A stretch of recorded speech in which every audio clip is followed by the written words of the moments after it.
we go. All right, let's party. Welcome to session 3 of Fundamentals of Human Design.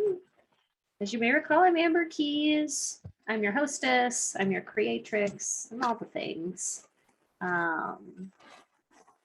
Where is not from beginning, from current slide. I'm just going to dive right on in. So if this is your first time attending or you haven't seen any of the other ones, I'm Amber Keys.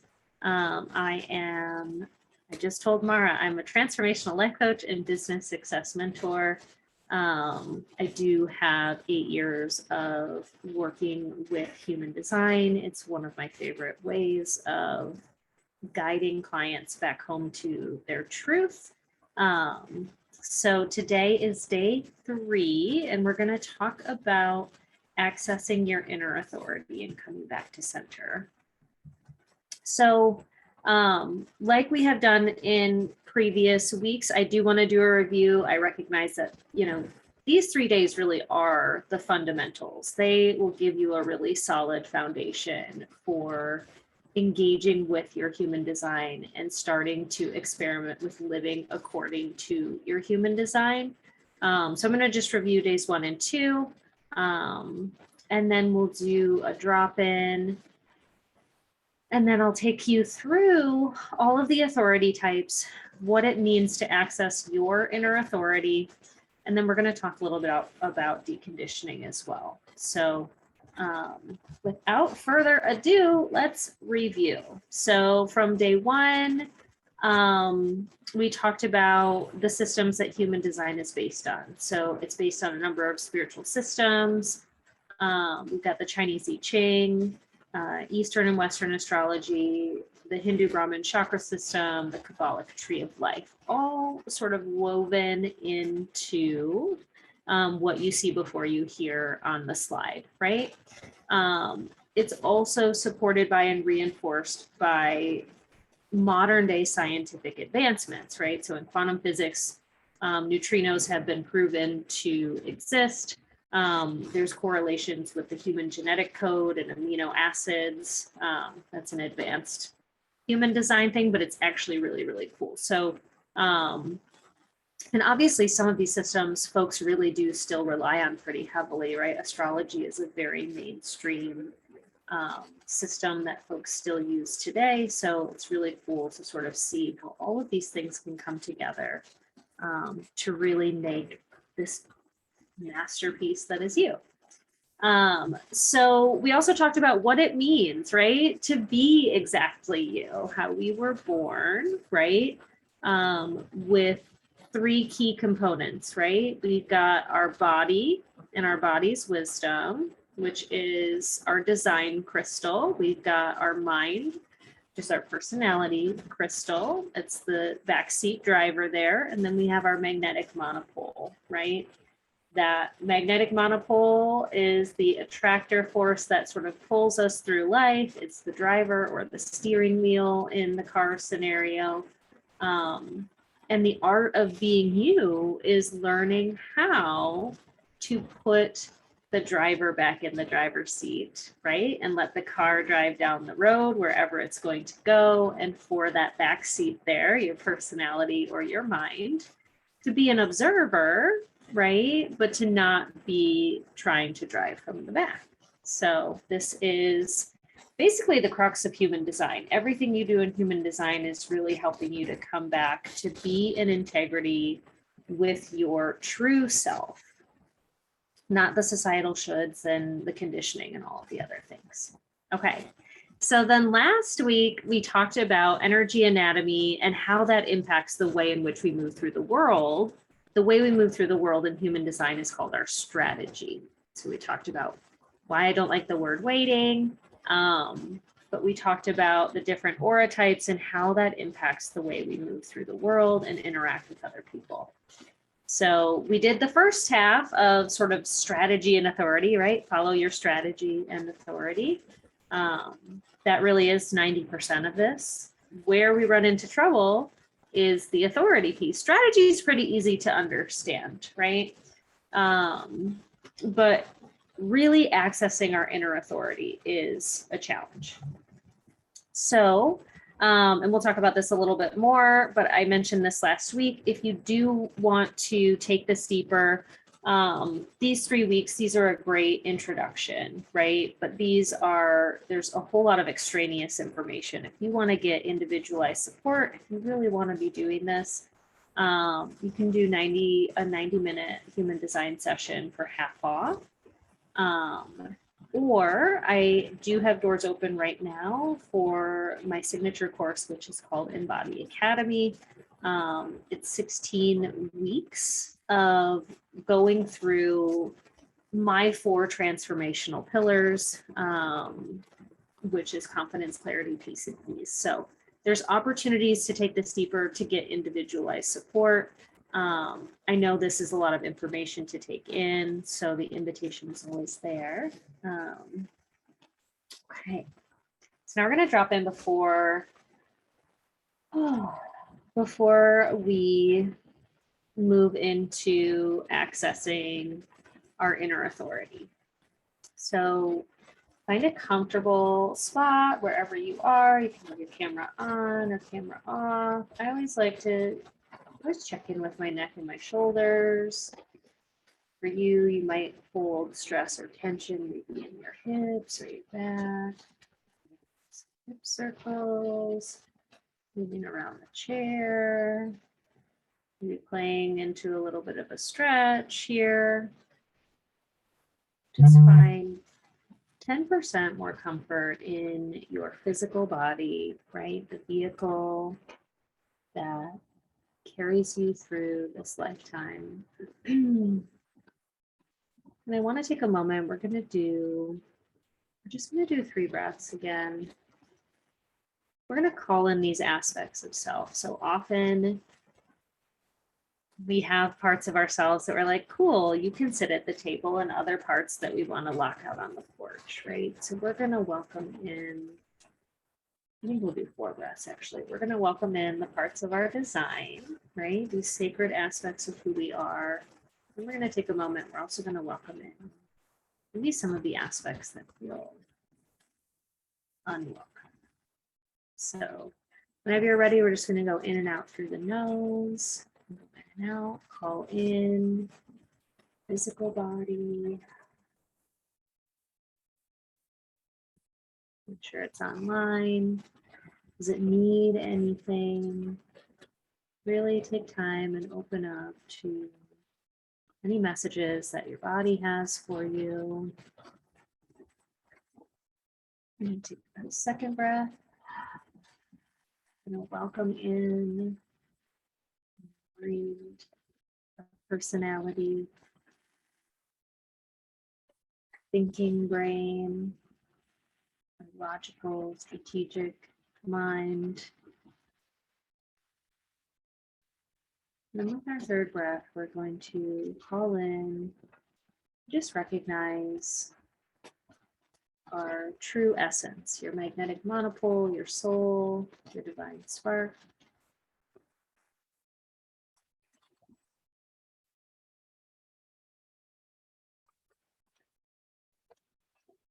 With our final breath today, let's take a moment. So often, there are parts of ourselves that we think don't deserve a seat at the table, right? We try to lock them up in the closet or on the porch.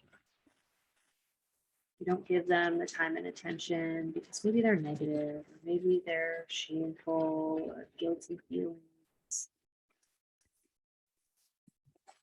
I just invite you to take a deep breath in and out through your nose to welcome all of the parts of you into this space.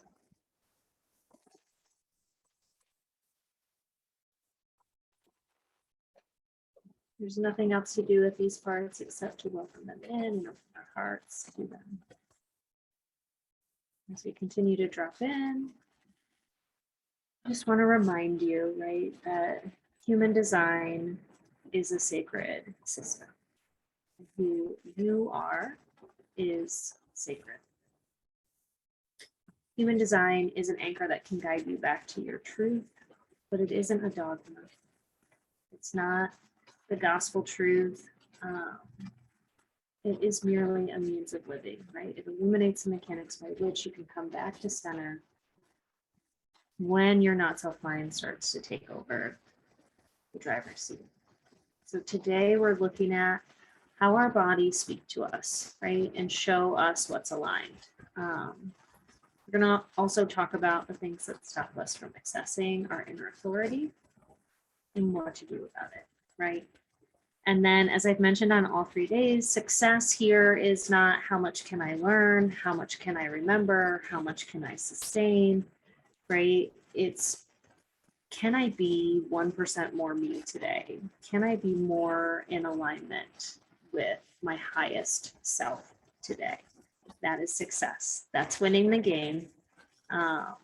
So today, hopefully, will be another significant piece that helps you to do that. Not ready. There we go. Okay. So here's the thing about inner authority, right? If you have your chart and you're looking at your chart and it might say emotional manifesting generator, it will sometimes say exactly what your inner authority is. Emotional projector, splenic manifester, right? Ego manifester, right? So it points to a specific center that is basically your body's way of communicating truth to you, right? So that's great. We learn this and we're like, oh, my solar plexus is my guide, or my sacral is my guide, or my spleen is my guide, whatever your authority is, right? So you learn it, but then we take to this mental game of like, okay, what's my sacral telling me, right? Oh, my sacral is telling me it's a no.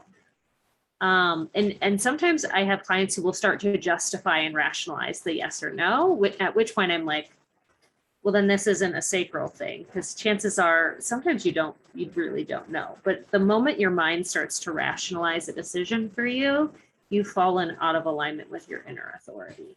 Can your mind and your inner authority align? Certainly. And it is a physical feeling in your body, or there's a physical component to it.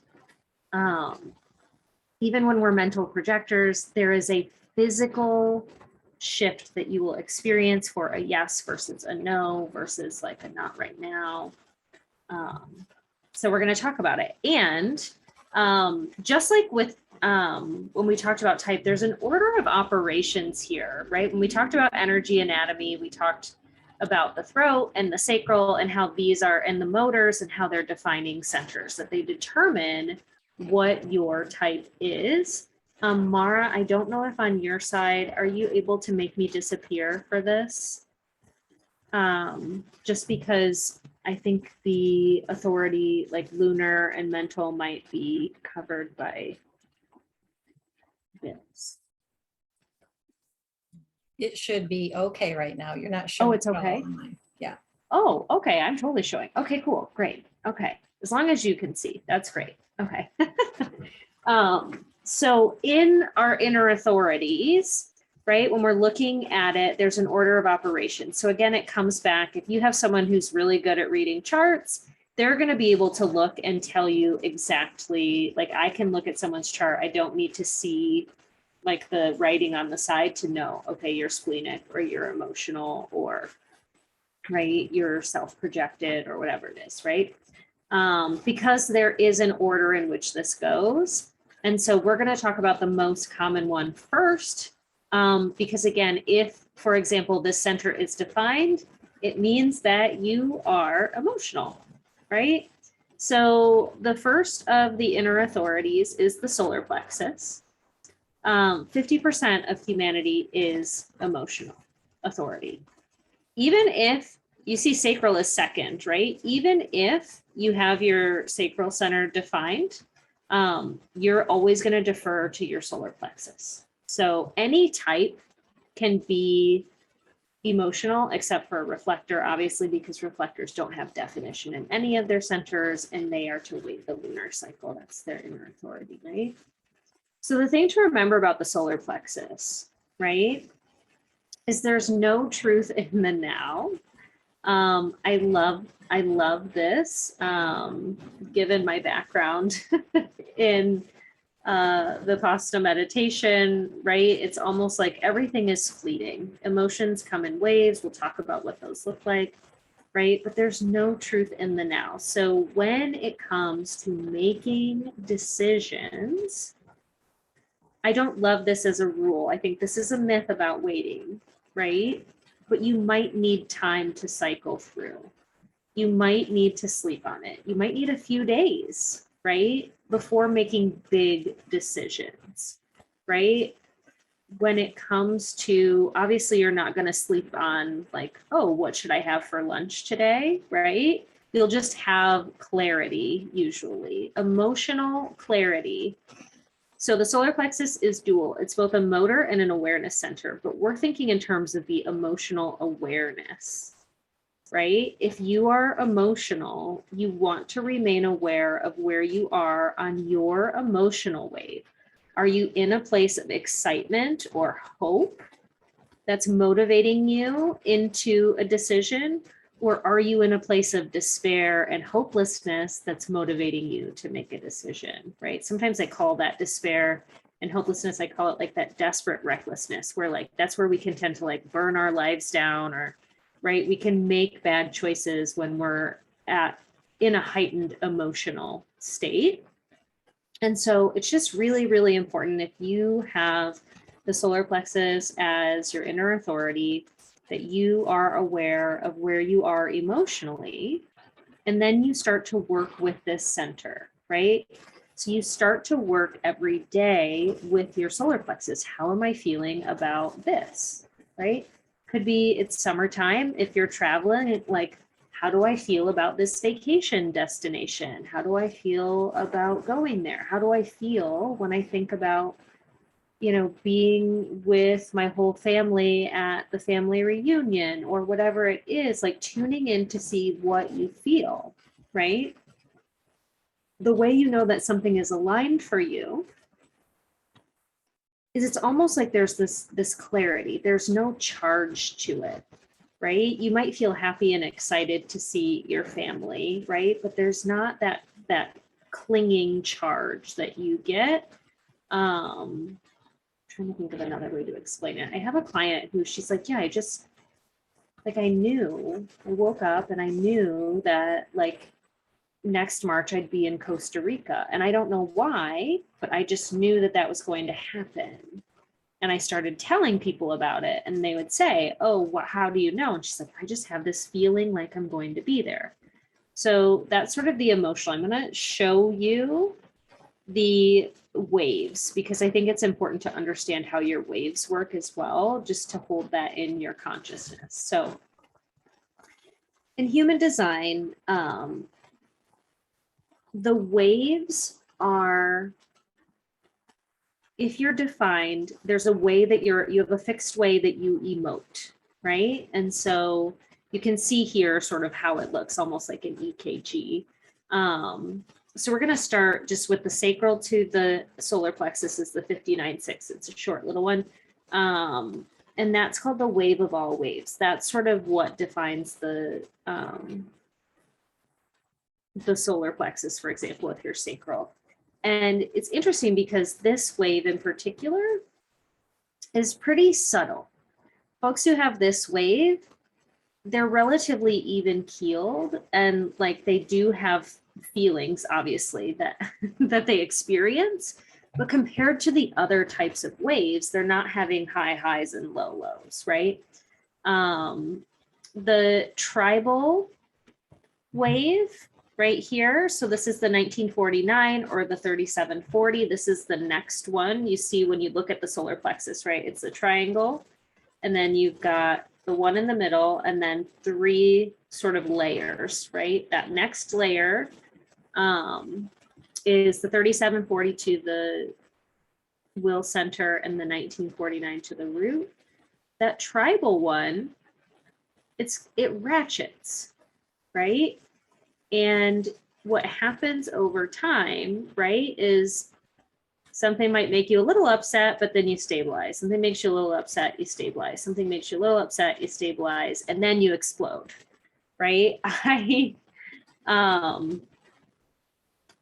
lived with two people who have this, well, now I live with the other ones too, but I grew up with two people who have this particular wave, right? And this is, right, you just sort of have that emotional explosion and then you feel better, right? Or you wake up the next day and you feel much better. And so just really being aware, right, of whether or not where you are in that phase. Something I also teach my clients that we won't talk about today, we work with emotional waves to help sort of off gas, if you will, or let off some of the steam of the emotional waves, especially if you're a ratcheter, right? To avoid huge emotional sort of explosions. And obviously those two are going to be more common in younger folks than as you age, you start to come to realize, right? Oh, if I explode on everyone at work or my partner or my family, right? Then I have to do a lot of apologizing the next day. And I really don't like to do that, right? Then we have the middle set here. One goes up to the throat and one goes down to the root. This is an individual wave. And so what happens is it's sort of like blips, but it's individual. So what that means is you could wake up, like your mood isn't predicated upon really anyone or anything else. Like you could wake up in a bad mood. You could wake up in a great mood. You could be feeling great all day. And then my son has this one and we call it a case of the night sad sometimes, right? Where like just out of nowhere, he's like, I'm really sad. Why am I sad? He's trying to find the answer, but the answer really is this is just a part, right, of how he works. And there's not necessarily a reason we feel sad or excited. You don't always have to have a reason, but it's just learning how to sort of ride it out. The final one is called the collective. So collective is sort of going along like a roller coaster, right? Just coasting right on up. And then an expectation gets violated and they come crashing down, right? And so it can feel like a crisis might bring you way down, right? Where everything's going well, and then there's a crisis, and everything's going well, and there's a crisis. And so if you have one of these waves, really there's nothing to change. We just want to be really aware of like, this might be a part, right? Sometimes we make ourselves feel really wrong about especially our emotions. If you're one of the 50% of humanity who is defined, you're meant to have emotions, good, bad, otherwise, right? You're meant to experience a spectrum of emotions, right? And you may notice that you experience them in a certain way, right? It doesn't make you someone who has a mental illness, not that there's wrong with mental illnesses, but we don't have to carry like shame or guilt around the fact that we have feelings, right? We're not supposed to be happy all of the time. We just live in a society that tries to convince us that way. So let me see if I have anything else. Okay. So when it comes to your inner authority though, just remaining aware of how am I feeling about this? If someone gives you a bad feeling, like they make you feel bad when you're around them, that is a sign. Like you probably don't want to be around them. Oh, Hey, cousin. you don't want to be around them. Well, and let me know if you guys have questions about this too. Okay. Solar plexus takes the longest. The rest should be pretty simple. If your solar plexus is open, and you're a generator or a manifesting generator, you are sacral. So sacral authority, that's the second center up from the bottom. We talked about this when we talked about generators and manifesting generators too, because it's the defining characteristic, right? It's that primal desire. It's the ooh, ah, yes, the sort of bopping along, right? Yes, no. The way that your sacral center speaks to you is when you're experiencing a yes, it's an opening, or you might feel pulled toward the thing. You might feel like butterflies come up, right? You feel this expansive feeling that as you begin to work with it, it really does sort of resonate out from your sacral center. Now, most of us aren't taught to be tuning into our sacral center, right? We talk about gut feelings, we talk about other ways of engaging, right? And so a lot of times folks will experience it sort of coming up through their heart as well. If something's a no for a sacral person, you experience the opposite of that, which is a pulling back, right? A closing down, constriction. You might experience nothing, right? The sacral center is super fun because it's basically like being, you're a walking, talking pendulum, right? Where you're asking closed-ended questions to get a yes or a no or a not right now, right? And I am sacral, I'm a pure generator. So I have a lot of experience of working with this.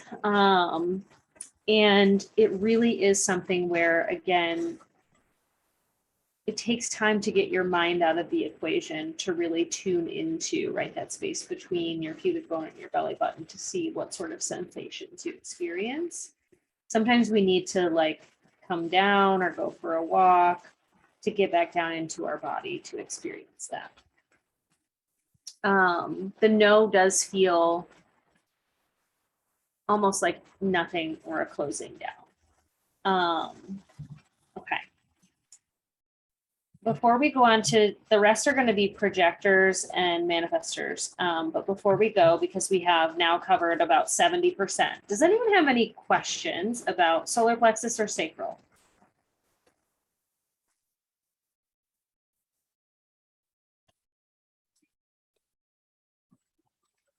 No? Okay. So I will say this too. Oh, okay. Hello, Janet and Mike. Yeah, the ratcheting part of the emotional, Mm-hmm. does that mean like you're you're making a decision and it sounds really good, then you get up in the morning, it doesn't sound so good, or how does that wave manifest? Yeah. I mean, how do you relate to it? Yeah, so sometimes it's good to just even check and see, right, where you are. And that is though, right? So here's the thing that you definitely want to do if you are a solar plexus, especially early on, is like giving yourself more than enough time. So yes, you probably, if you're emotional, you've probably had that experience where you're excited in the moment and you're like, yes, I will take you to camp all week long or whatever it is, right? Like, I will do that thing for you. And then you wake up in the morning, you're like, what did I get myself into, right? And so what's good to know is that you may need to go through a whole cycle of emotions. You might need to wake up and be like, that was the worst decision I've ever made or the worst commitment I've ever made, and then come back up and experience, right? What happens is, this is how I experience it. It's almost like, right, you take a boat into the lake and you're riding the waves. And when you experience the good and the bad, like you experience the spectrum emotionally, internally, but then clarity sort of settles in. Right? Does that make sense? Like a clarity will settle in and you're like, okay, now I know what to do. What's hard if you're solar plexus, so we don't live in a world that's like, cool, take your time, right? Good luck. Like, I'll see you next week. Let me know what comes up. You know, most people are like, yeah, can you do this tomorrow? Or can it be done by tomorrow? Or do you want to go here now? Right? We live in this really fast-paced world. And so initially there may be a lot of slowing down to speed up, but just giving yourself that time to say, hey, I need to sleep on this, or can I let you know at the end of this week, or even communicating with folks, I do need a little more time to make decisions. And then just really feeling your way through it is the other thing that I would say, right? Feeling your way into, is this where I want to go on vacation? Or when do I want to leave my job, or what kind of car do I want to get, right? For you, it's that feeling into it. Does that resonate? Yeah, yeah. Okay. In fact, that what you were talking about is exactly some of the things I've gone through. Like you buy something and then I say, what did I buy that for? Yes. Yes. And then you say, oh no, that's actually pretty good. That works pretty good. You know, that was a good decision. Right, right, exactly, right. You're But gonna feel all it the takes a while to feelings. get there. It takes a while to get there. And Yeah, yeah, and I'm laconic in my decisions. yeah, yeah. It's also really, I think it's really beautiful also, even just to open up and be like, yep, that's normal, right? That's how I am. And so you might even find, right, as you're going through it, knowing, oh, it might not be a no. I just might feel like it's a no today. Like, I'll wait till tomorrow and see if it's still a no, you know? That's exactly what I've done. Yeah. Perfect. So intuitively, I've been there. Right. Yeah. That's the cool thing about human design is it's really affirming too, right? Because most of us are engaging in it. It's just a matter of beginning to bring that subconscious part of ourselves into our conscious awareness so that when we do need to make other decisions, we're able to make those decisions maybe a little bit quicker, right? Because we know where we are emotionally and we've developed that really good awareness of like, okay, this is a thing that I could probably say with relative certainty, it is a yes, and I'm going to give myself permission to wait, or I'm going to go ahead and do it and know that I might regret it in the morning, but I'll pop back up, right? So, but there's a, like, if it's not, here's how you know it's a no if you're a solar plexus. If it feels like urgency, if it feels like I have to get this right now or else, or I have to quit right now or else, or whatever it is, when there's urgency, right, that to me tends toward I'm uncomfortable in this state or it's not safe to be here, so I need to make a change, versus a yes for someone who's a solar plexus authority. A yes, once you come to clarity, that yes today will be a yes tomorrow, will be a yes next week, will be a yes next month. Like no matter how much time goes by, that clarity still is going to exist once you find it. Yeah. Okay. Awesome. Thank I'll let you you. go on. Thank you very much. Yeah. Anybody else? We'll go into, I will say this, I'll give this caveat as well. If you're an emotional generator type, I don't know if anyone here is, but if you're an emotional generator or an emotional manifesting generator, you have your solar plexus defined and your sacral. And so sometimes people are like, well, what do I do? How do I know? So this is kind of an interesting one. The solar plexus takes precedence. Your sacral may be giving you data in real time that's like, yep, we want this. Great, this is good. This is the one, right? And you want to make sure that you defer to your solar plexus. You want to make sure that you also have, just like I was describing, right, that keen awareness of what clarity is for you. What's really cool is if you're a generator type and your sacral is defined, you can start to work with that aspect of yourself though too. It's kind of like having like checks and balances in your body. You've got like the instant answer and then a delayed response. But you could work with both, right? So you could start tuning into what a sacral yes is for you, right? What that response is that you experience. And then adding on that awareness level of like, where am I emotionally? How do I make decisions? What does clarity feel like for me? Cool. All right, now we'll get into projectors and manifestors will be the next one. So you can be splenic, that's the next one. So a splenic authority, there is a difference between a splenic manifestor and a splenic projector.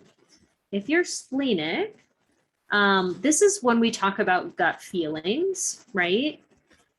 The spleen is the gut feeling. The spleen is our evolutionary awareness. Sometimes it's called the fear center, but it's like, it is also like ancestral wisdom, right? Or evolutionary wisdom. Like when you're afraid of heights or snakes or spiders, it might be because humans for millions of years have been killed by heights and snakes and spiders, for example, right? Where there's that component to it. And when the spleen talks, it is a subtle awareness that drops in. So the spleen is more spontaneous. It's what we would call what I hear, folks call their intuition. It's just this knowing, right? I don't know how, I don't know where, I don't know why. And there's intuition in all of them, right? When you have emotional clarity, your mind isn't going to be able to necessarily rationalize, right? But this one can be really spontaneous, where like you set out to drive one place and then you turn left, right? Instead of turning right somewhere, and you make a pit stop, and then this is how like a lot of movies happen, right? But it's just that spontaneous switch. And it's not something that's super loud. Again, these are body-based knowings, right? So it's not something that's going to scream, but it's more like a whisper. So I like to share this example. My partner is a splenic projector and was driving when he was working a lot in his 20s and was driving home at like 4 a.m. He was working like overnight shifts for a while. And he just kept getting this, and he'll say things sometimes similar, but he kept getting this message of like, pull your arm in, because he was riding in the car like this. He fell asleep at the wheel and rolled the car, right? And so that's that splenic awareness. Or like, maybe we don't walk down that way today, or I just feel like I need to be at the art fair tomorrow, or whatever it is, right? Where there's this awareness that drops in, and we just have to be willing to trust the subtle awareness. That's where we really get into trouble. We'll talk more about that. But the spleen is certainly spontaneous, can take action in the now. If you're splenic, it's important to understand fear versus excitement. Physiologically, right? Fear and excitement are the same, right? So your heart rate's going to increase. You might feel sweaty, right? Your mouth might get dry, right? These are all things that you can feel when you're really excited or really afraid. This is the sort of language of the spleen. So it's making sure that you understand the difference. Sometimes in the work that I do with my clients, in the coaching industry, for example, folks are always sort of looking for mentors and coaches and things like that.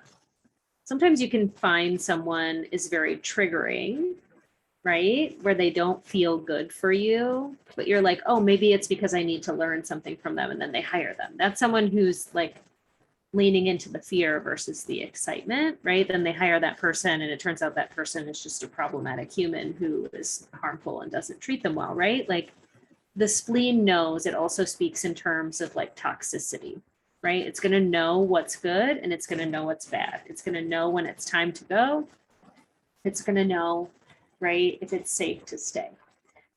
So those are the messages that your spleen is going to give you. Again, something that's a yes or something that you should be doing. It's just that feeling in your body, right?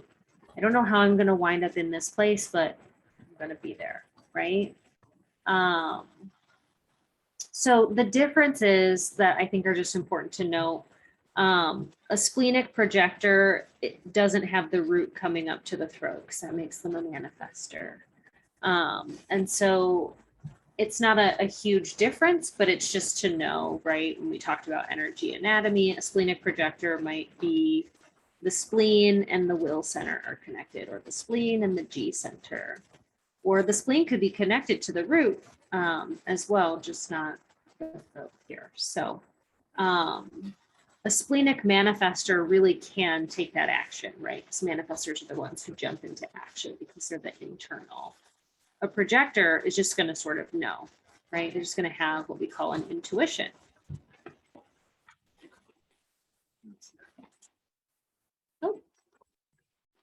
There we go. Okay.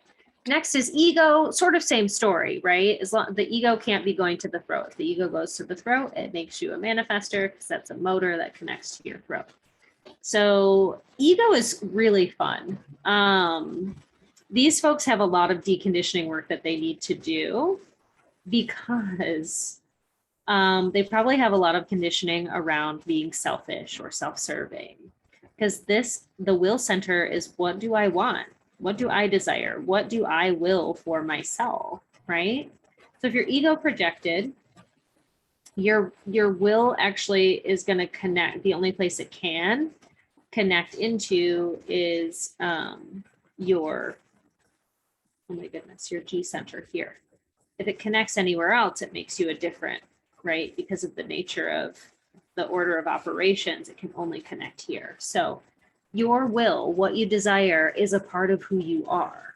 So when it comes time to make decisions, you're asking yourself, do I want this? What do I get out of it? Does this person recognize me? Because it's for projectors, right? So if you're ego projected, these are the people who literally might say to you, well, what do I get out of it? What do I get if I do this, right? And it can be super annoying for those of us who aren't, right? Because you're like, no, it's not about you. But for these people, it literally is all about them. Like that is, you're born to do what you want, right? You're born to ask those questions, right? What do I want? What do I get out of it? Not like in a problematic way, in a like, my highest self lives here. My will is connected to my soul here. Does this honor me? Is this what I want? Do I have that feeling that this is meant for me? And then the ego manifested, this is really interesting, right? Because your will center connects into your throat. And these are folks who, and they've probably been conditioned away from it, might blurt things out. They'll say the first thing that comes out, or someone will say, oh, do you want to do that? And they might say something, just blurt something out that's considered quote unquote rude, right? Why would I want to do that or something, right? They might blurt something out because that's just how their energy sort of moves, right? So it's important, again, for them to follow what they want. And to know that their will, for example, cannot be stopped. This is really useful in parenting a manifestor child, as I do, understanding, right, their will is this force, right? So it's important if you're ego to remember to also inform once you've made those decisions. If you've decided you're not going on the family vacation, or you've decided you're going to the mountains, please tell your mom. That's all I can say. Like, let the people know who need to know what you've decided you're going to do. But these folks, so ego manifestors, they do have a lot of deconditioning work to do, because again, chances are when your ego is your authority, there is a certain level of like, it is about me and what I want. You're here to do what you want. And as a manifestor, by doing what you want and taking action on what you desire and saying what comes to mind, you're impacting and initiating other people, right? And so it's really beautiful energy, but we don't live in a society that necessarily appreciates it. So that's where the deconditioning will come in. Okay. So next we have the G, or self-projected projector. This is a really interesting one, right? Because as we're going down, it gets more different. The early ones, it's like, yes, I can feel this in my body. I understand what part of my body to tune into.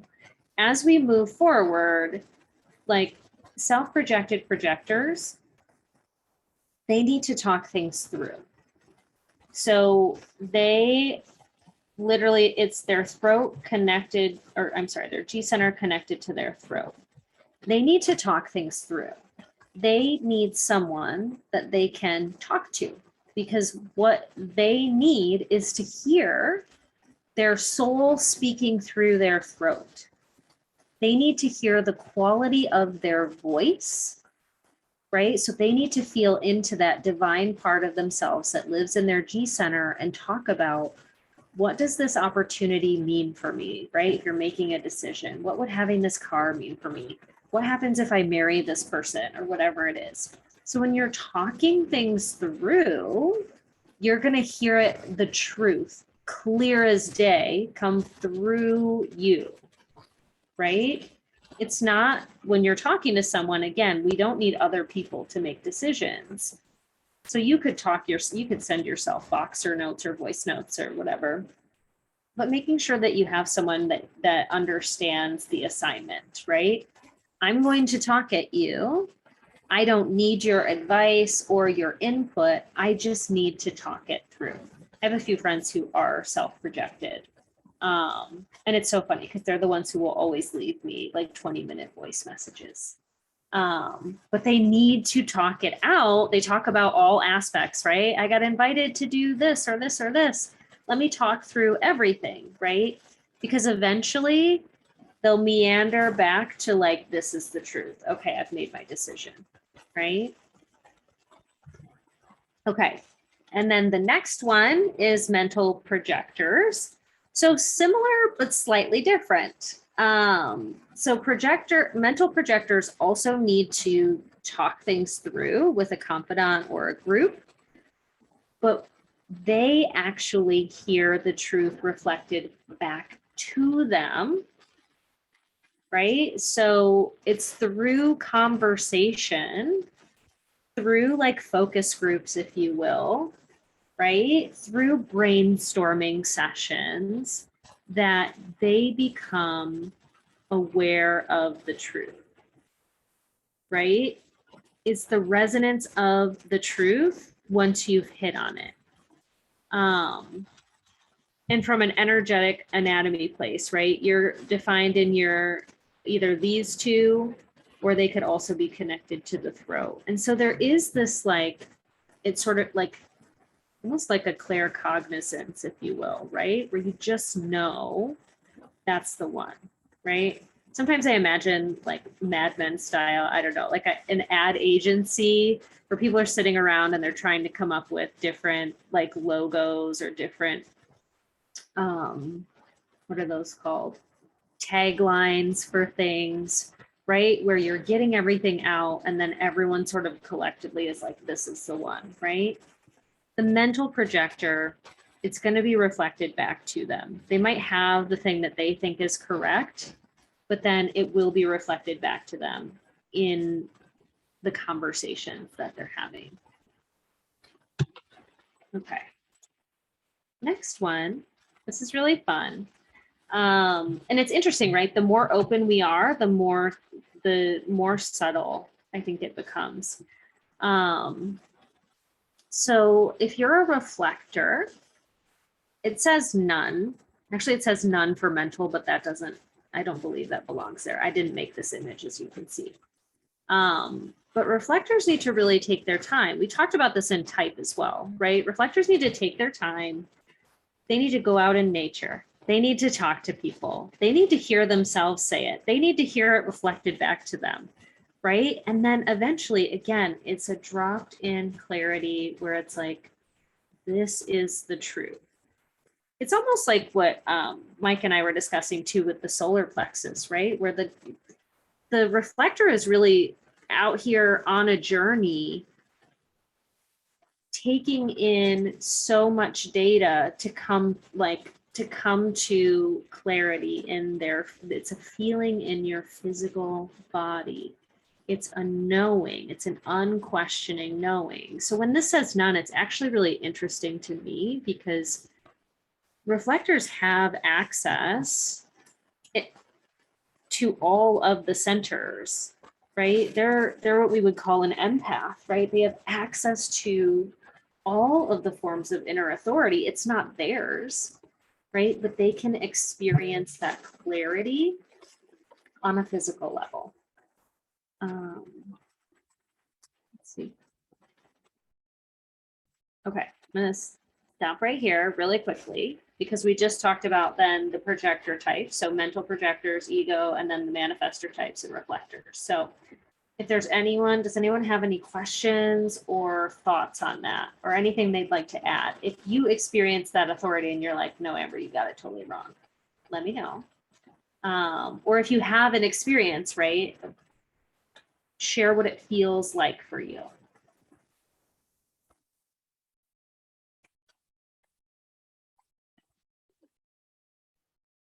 Jeannie, Hi there. hi. Sorry, I came in late. I'm a mental projector, Mhm. and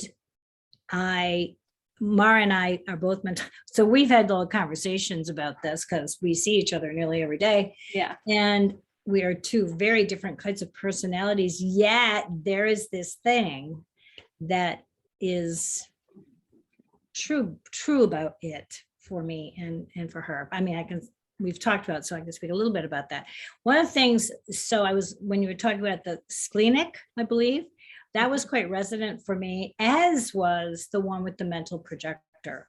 I'm really settling in. One of the things that came up for me and in discussion with Mara was how mental projectors need invitation.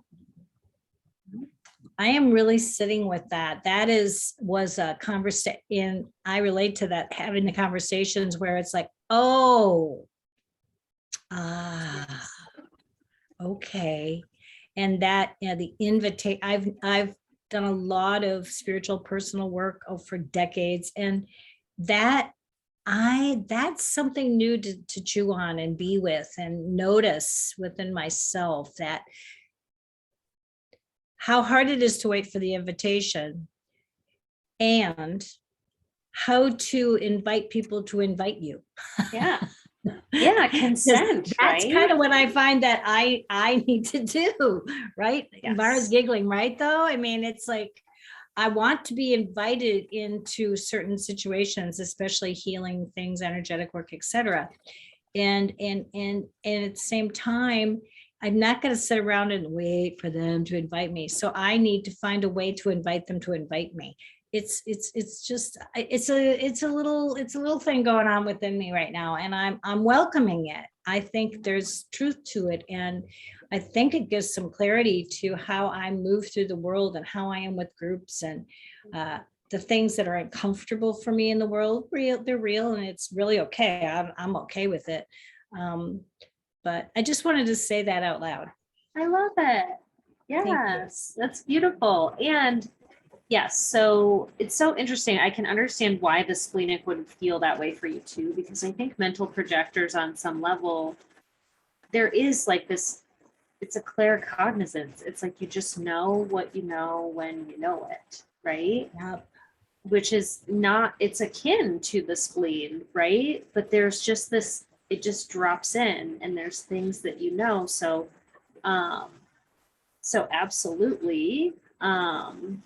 And yes, to waiting for that invitation, or I sometimes call it like manufacturing, right? Getting consent or making sure that, like, as you're building relationships with people, that there's a place in the conversation, and Mara knows this because we know each other, but there's always a place in the conversation for, like, how can I support you, or how can I look out for you, right? And putting that into conversations and saying, well, here's how you could look out for me, right? Yeah. Here's the types of things I'd love to be invited to. Yeah. Right? Thank you. Yes. Yes. It is relanguaging certain kinds of things. Yeah. I'm rather blunt Mhm. at times, I'd say, and I really have to kind of watch that part of me that just blah, blah. Anyway, thank you. This has been very enlightening and interesting. I haven't been able to be part of this each time, but I've been listening to it. I'm a Gene Keys fan, so Yes. there's elements of the Gene Keys that are a piece to this. Yes. So Absolutely. I am also a Gene Keys. I love Richard Rudd. He's my boyfriend. I know, same, okay. Everybody wants Richard Red for their boyfriend if they That's a don't, they're different, crazy. that's a different free class for a different That's time. another thing. Yeah. Yeah. I really like, I've done several classes with them. Mhm. Anyway, thank you again. Thanks everybody for listening, witnessing me. I appreciate it. Beautiful. Thank you for sharing. I have what I think is a quick question, Sure. but as you were describing the various methods, Mhm. I was relating to times that I've done every one of them one way or another, like been a splenic one or actually not so much sacral, which is what I'm supposed to be. And so that's the learning for me here. You know, Yeah. I've done the talking and the mental thing, and then you drop into the answer kind of thing. As you're talking about it, just gets clearer and clearer, and all of a sudden, boom, okay, that's it right there. Is that it? Is that I don't even know how to, I don't know how to say the question. Can you have Yeah. multiple ways of getting to a yes and no? There's probably Yeah. one that's defined by your birth and all that other stuff. Right. But Yeah. are there other ways you can relate to it? You know, Yeah. Yeah. I mean, here's the thing about being like, yes. So, yes, you can experience different ways, and there's overlap between them, right? Like the sacral center, again, it's your inner authority. Your sacral is going to know what's a yes or no, but the sacral can be very similar to the spleen, for example, right? Where again, if I'm walking through the grocery store and I don't know if I get a pull for a thing, I don't know why, for example, but I choose to follow it. So I think what's important to, I think, take away from this, and we'll do an experience in just a moment, is really looking at where in my body did I feel or experience it? Where was the sensation or the clarity? And for all of the types, right? Clarity is truth, right? A yes is a yes is a yes is a yes. If you're still wavering, that's a sign that your mind is getting in the way, right? And so I think what you're describing though, like I talk things out with friends.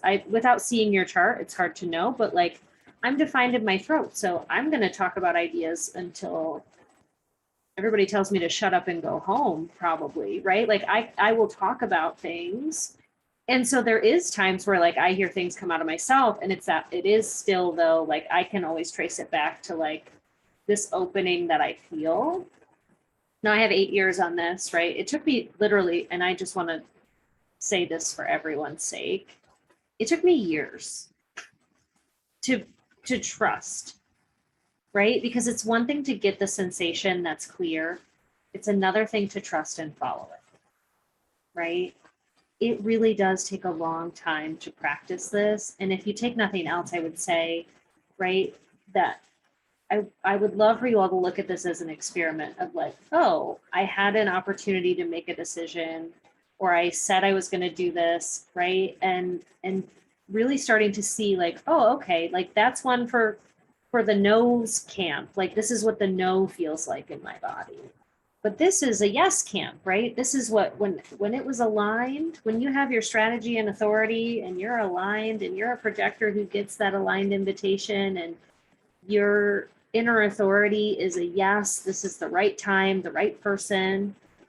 It's like the stars align and everything comes into place, right? And so that's the next thing. Let me go ahead and share my screen and we can even, have a conversation about this, but thinking about a time when you experienced clarity, right? A full-bodied yes with your inner authority. So really take some time and think, what happened and where did I feel it?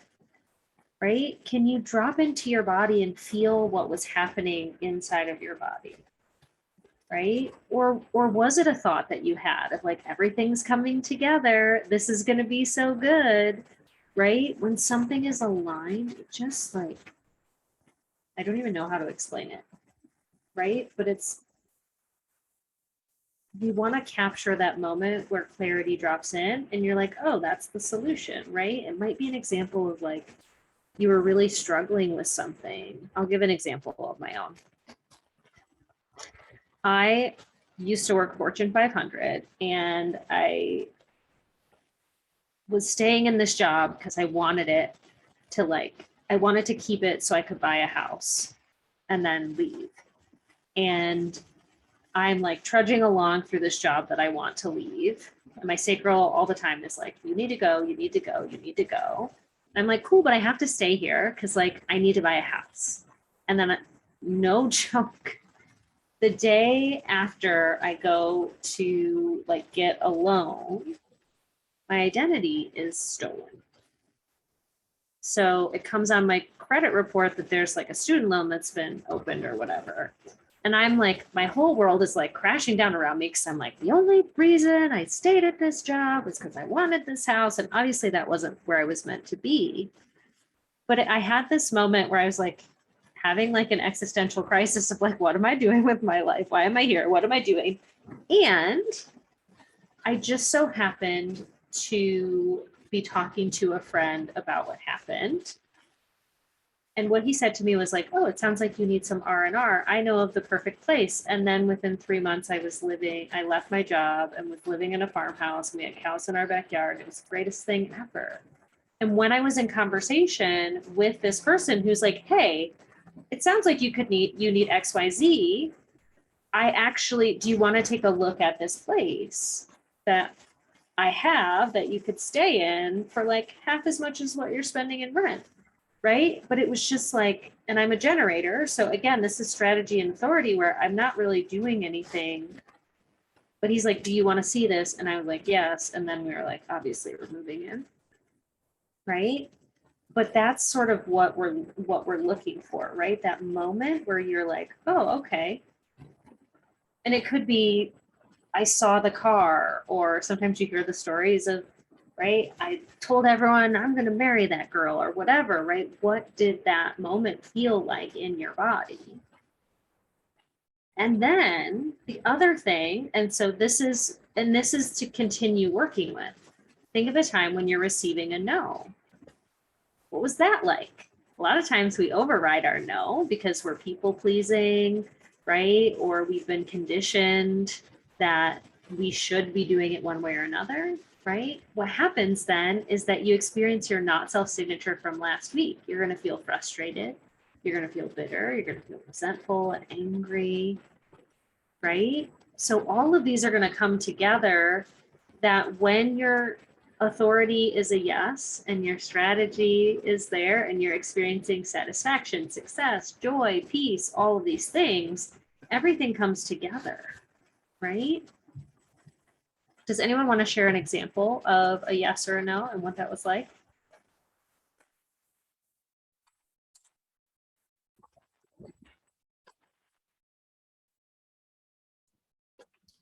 I can share one if someone doesn't have. I was in a spot where I was like this far from getting my doctorate, and I needed to make a decision whether or not to stay in the program. And I journaled the pros and cons, the yeses and nos, all the different voices in my head. You know, I talked about it with other people. I got all of that. And then I drew an oracle card that was pretty much saying, you know, this thing is done, bury it. There's nothing left for you here. And I just had this full body like resonance, just like, okay, yes.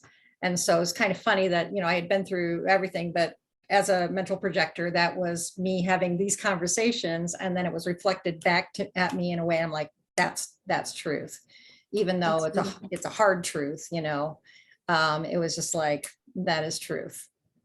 And so I make big decisions with oracle cards. Same, don't we all? Right.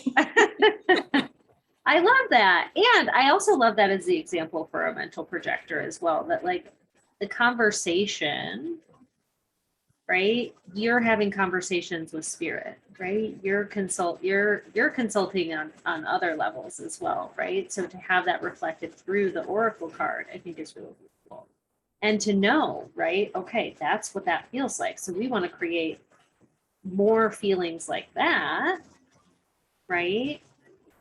We want to lean into. And then do you mind sharing, like, what was the process after that? What happened after that? And how was that for you?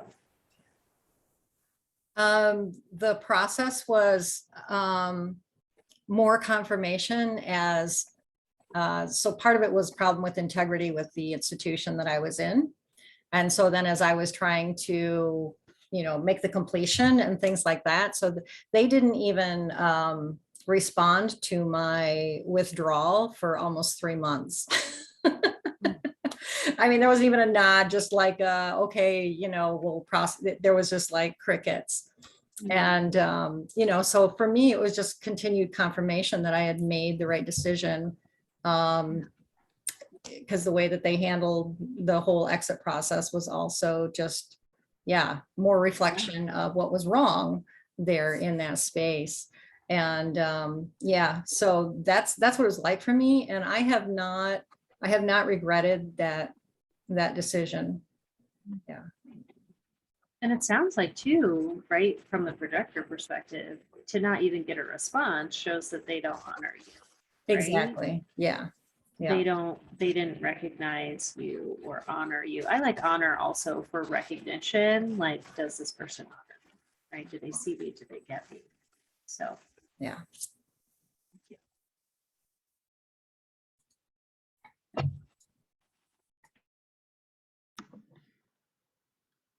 I had kind of an interesting one. mhm. We were doing realization process at Mars, and I was sitting there meditating, and we had this older explorer escape, and I got this: sell the escape. You can go right to the dealer, and I saw my give him the keys, and he'll give you a new car or another car. And it was just like, oh, okay. It was that. I'm like, it came out of nowhere. It came up.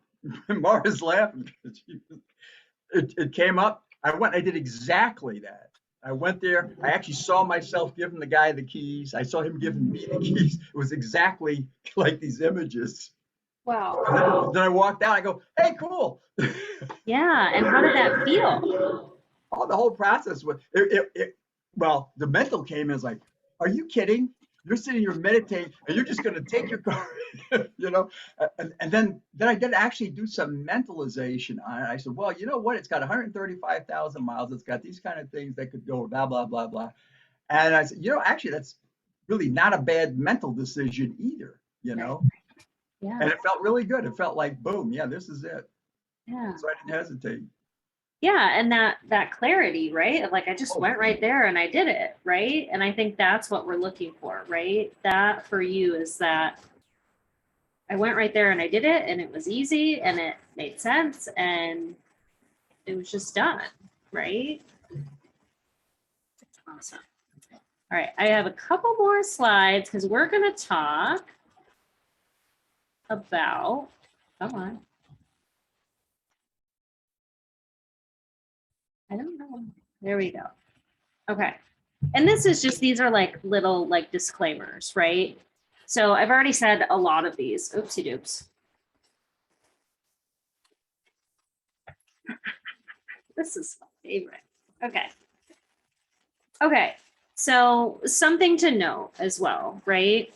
Your inner authority is not going to be logical, right? And your thinking mind isn't going to be able to rationalize all decisions, right? And like for me, it was a weird thing. In my example, it was a stretch to talk to a professional like colleague about personal stuff in my life. And I totally did it and I got a house out of it. So, and here's the other thing, and this is where I love like human design really overlaps with some of the other things that I'm interested in, right? But if you don't take the time to slow down and quiet your mind and to really get into your body, getting into your body could mean going for a walk, being in nature, exercising, taking a shower, right? Engaging your five senses, right? It's going to be hard to access your inner authority on the regular, right? So the work of human design is learning how to slow down, right? And let your body lead. Let's see. Coming back to remember that you yourself, right? This is the other piece that always helps me, right? Some of the breathing that we did, right? Coming back to remember those parts of yourself, that there's 3 parts of yourself, main parts, if you will, right? You incarnated in this life with a divine purpose, right? Your job is to continue to move along that path. Your inner authority doesn't care about the way that you were socialized or what's socially acceptable, right? Using ego folks as an example, right? Your inner authority doesn't care if it's socially acceptable to be like, what's in it for me, right? Or to blurt out the first thing that comes to mind, right?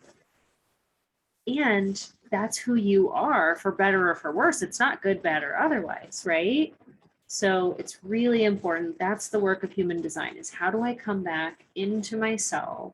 How do I come back to that part of myself, that piece of myself, and continue down the road? Right? So we're here to remember that true essence. So what's interesting though is then, like, I'm going to go out of order, right? I'm going to go out of order because I think this is important, right? Nope, where's the one I want? Maybe it's not there.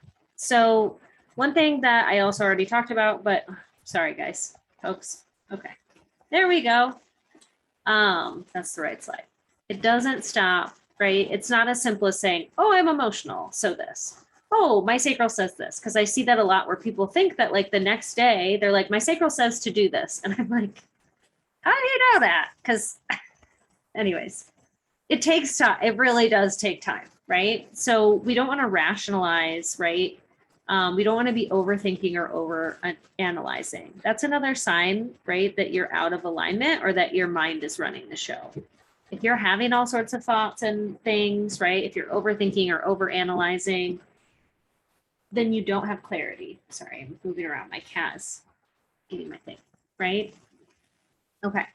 So the question is then, how do I recognize a yes or no for myself? That's part of that exercise, is almost keeping like a log of like, this was a good, like this was a yes.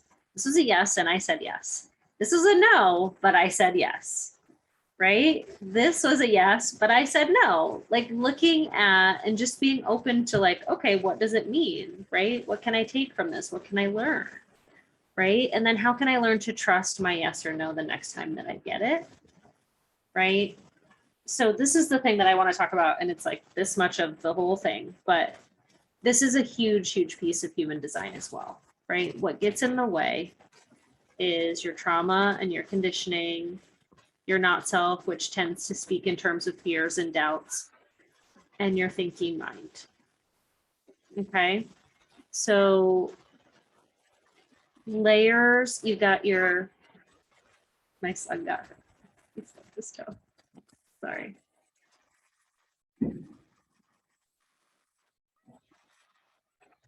Karen, where's Daddy? Sorry. Hold on. I'm sorry.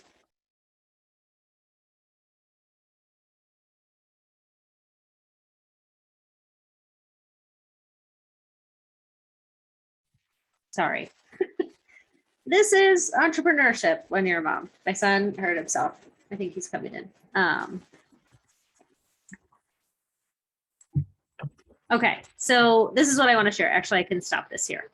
Okay, so imagine, right, your G center, your soul here, it's a light shining out into the world, right? It's your light, it's shining out, it's trying to drive this car.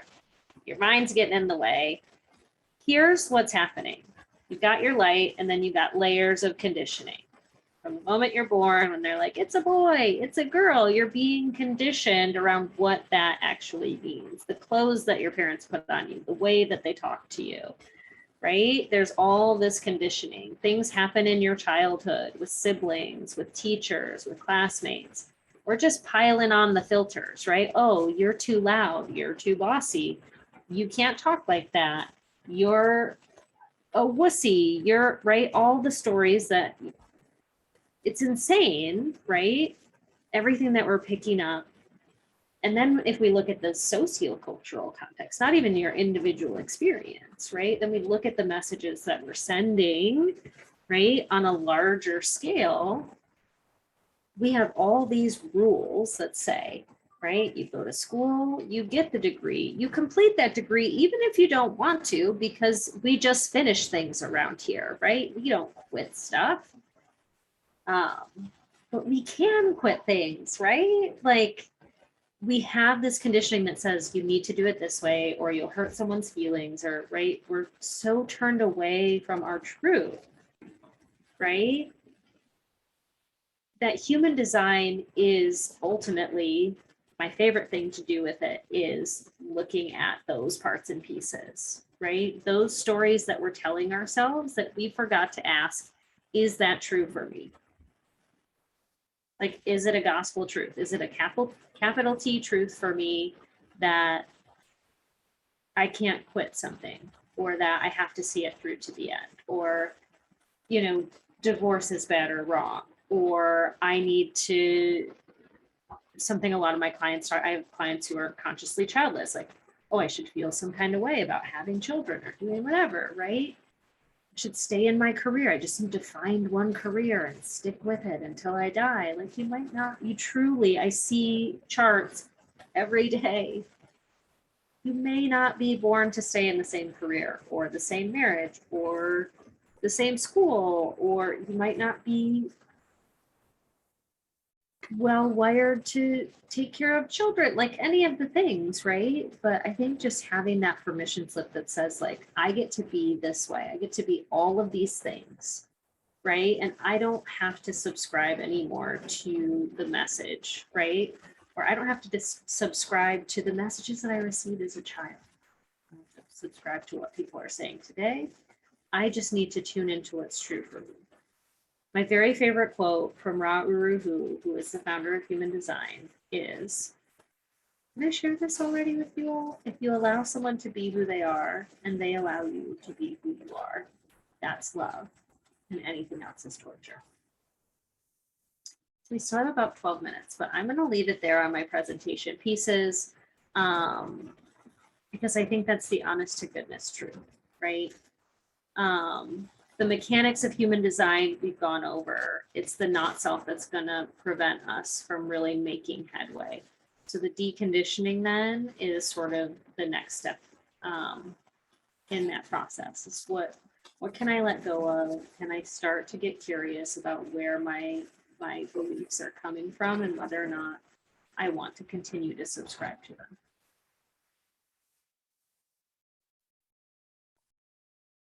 Any questions, thoughts, feedback?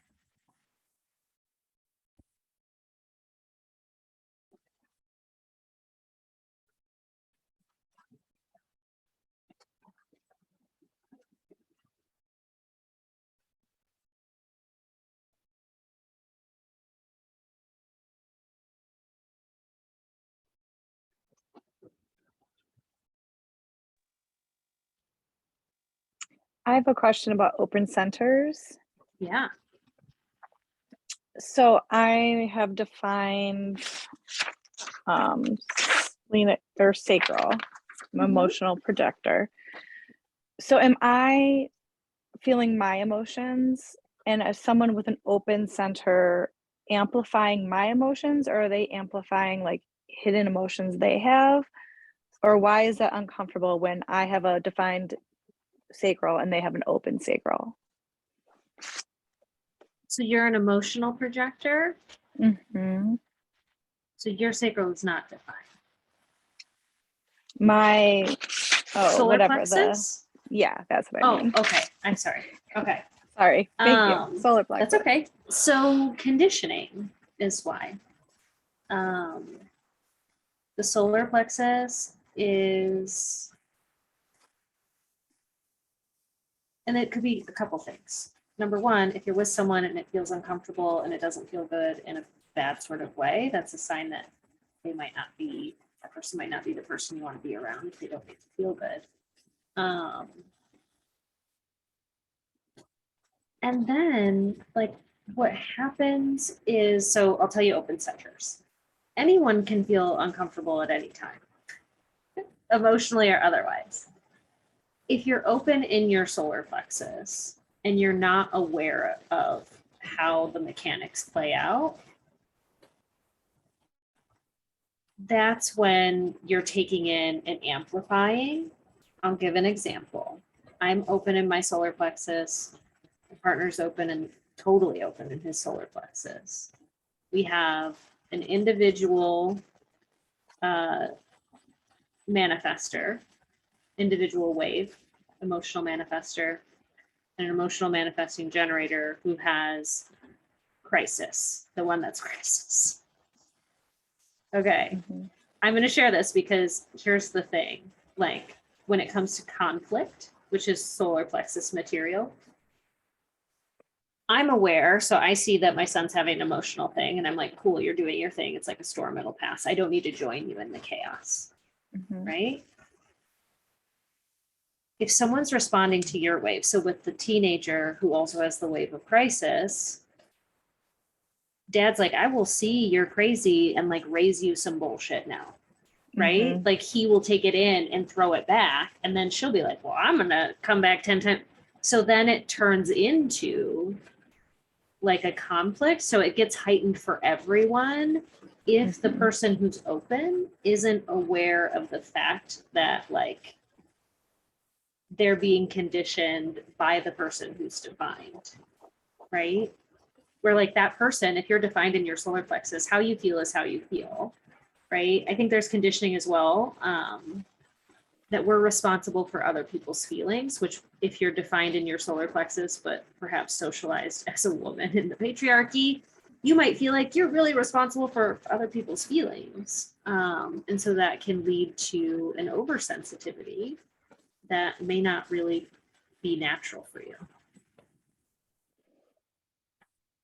I guess I'm just still trying to understand open centers. So I have an open head center. So am I picking up on other people's ideas? Are my ideas my own?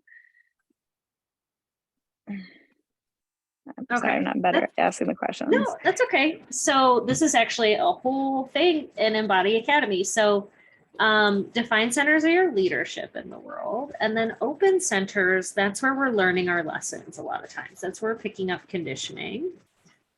It's also where we have the highest wisdom potential. So if you're open in your crown, what it means is you don't have a fixed way.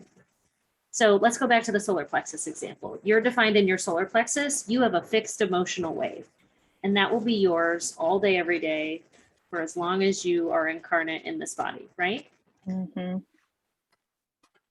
You have a fixed way of emoting that's going to be different from someone else. If you're defined in your crown, you have a very defined way in which you find answers or seek answers or have access to inspiration. If you're open, then this is what we would call sort of open-minded. So you can take on the points of view and inspirations. You might be someone who studies many different pathways to God, as my open crown leads me to do, for example, right?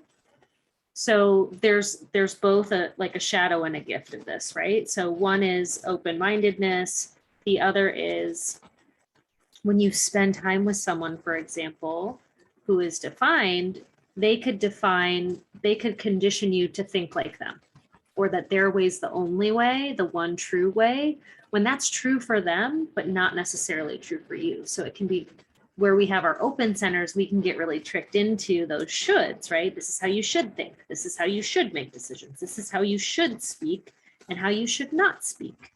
This is who you should interact with and spend time with. These are the people you shouldn't, right? So when we're around folks who are defined, it's not a bad thing. It just is what it is, right? We have a tendency, like our definition is like, I only talk about ideas, for example. Anyone who knows me, I'll sit and can't get me to shut the fuck up is what the problem is, right?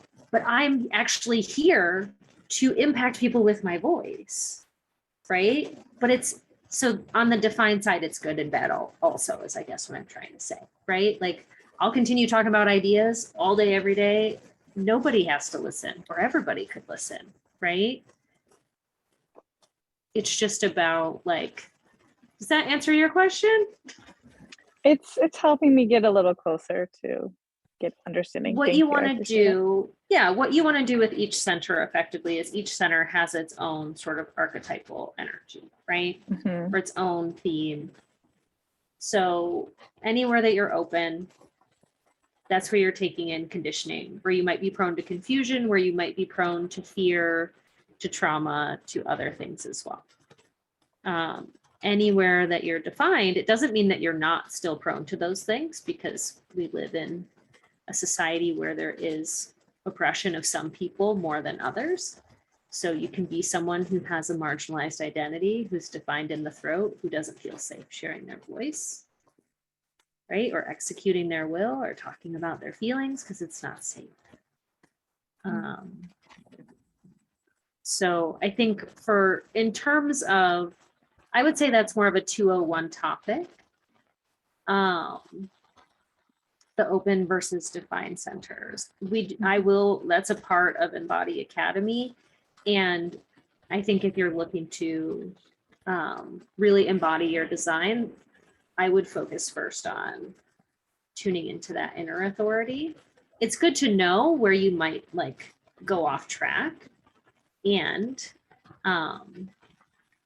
sometimes in open crown, this is really interesting. They might ask questions that are, it's too soon to ask, or they're not the relevant questions, right? Or they would distract us from like the thing that will get us there, because our mind is like, let's go over here, let's go over here.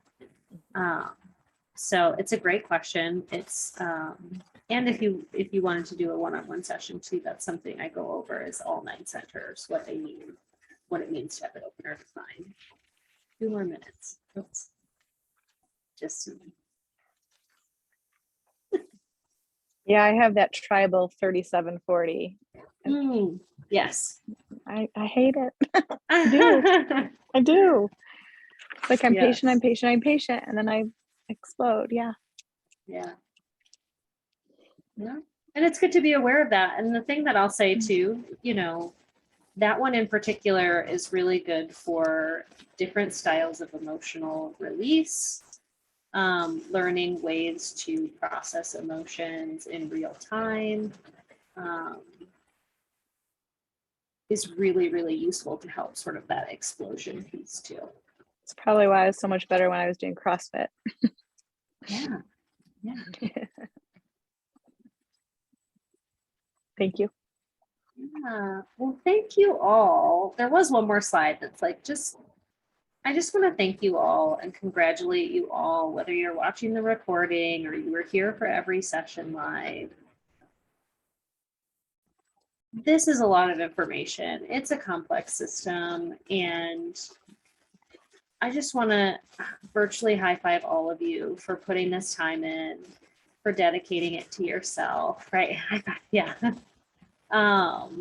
Because if you even just work with what we've discussed in these 3 days, I think that there is so much good that we can all create in the world, whether it's taking away the message to unsubscribe, right, from our conditioning, or leaning into the way that we move through the world, leaning into waiting for invitations, or understanding recognition, or honoring our emotions. Human design really is an amazing catch-all for living your best life. So I'm overjoyed that I had this opportunity to share it with so many people, and I'm so deeply grateful for all of you.